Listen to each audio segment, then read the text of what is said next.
இந்த வேளையிலே ஆண்டவர் என்ன சொல்லுகிறார்? மாத்தாவுடைய கலக்கத்தை பற்றி சொல்லுகிறார்.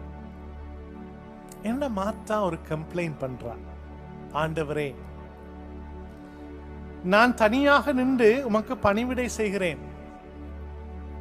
என் சகோதரி என்னை தனியே விட்டு விட்டால் உமக்கு கவலை இல்லையா? எனக்கு உதவி செய்யும்படி அவரிடம் சொல்லும் என்று மார்த்தா இயேசுடன் கேட்கிறார். ஆனா அதே வேளையிலே இயேசுனுடைய பதில், மார்த்தா செய்த வேலை நல்ல வேலை. பணிவிடை செய்வது அது ஒரு நல்ல பழக்கம்.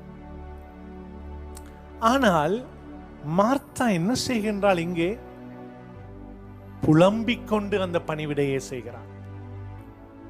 தன் சகோதரிக்கு எதிராக ஒரு புலம்பல், ஒரு கம்ப்ளைண்ட். என்னை தனியே விட்டுட்டாலே, கவலை, worries and anxiety, கலக்கம் அடைந்து கொண்டிருக்கிறார்.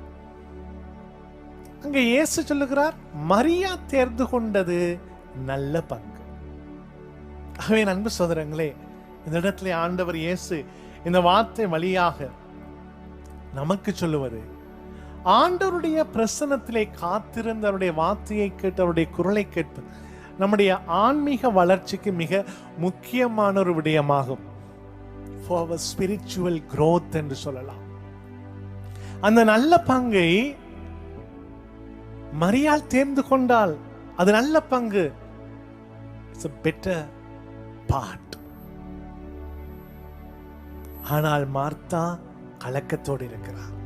இதுக்கு நிறைய வார்த்தை பகுதியிலே எங்களுடைய வாழ்வை ஒப்பிட்டு நாம் தியானித்து சிந்தித்து பார்ப்போம் என்று சொன்னால், நான் மார்த்தாவாக இருக்கிறேனா அல்லது மரியாவாக இருக்கிறேனா? சில நேரத்திலே என்னுடைய சூழ்நிலைகள், என்னுடைய இல்லம், நான் செய்கின்ற வேலைகள், பல காரியங்கள் என்னுடைய வாழ்க்கையிலே கலக்கத்தை உண்டு பண்ணுகிறதா? அது ஆண்டவரோடு இருக்கின்ற உறவுக்கு தடையாக இருக்கிறதா? அல்லது அதையும் தாண்டி பல வேலைப்பளுக்களுக்கு மத்தியிலும் நான் ஆண்டவரை தேடுகிற மரியாளை போல நல்ல பங்கை தேடுகிற, கடவுளுக்கு உகந்தது, தேவையானது ஒன்றே, அது நல்ல பங்கு, the better part. மரியாளை போல என்னுடைய வாழ்க்கையிலே அனுதினம் நான் ஆண்டவரை சந்திக்க, ஜெபிக்க, நேரம் கொடுக்க ஆயத்தமாக இருக்கிறேனா?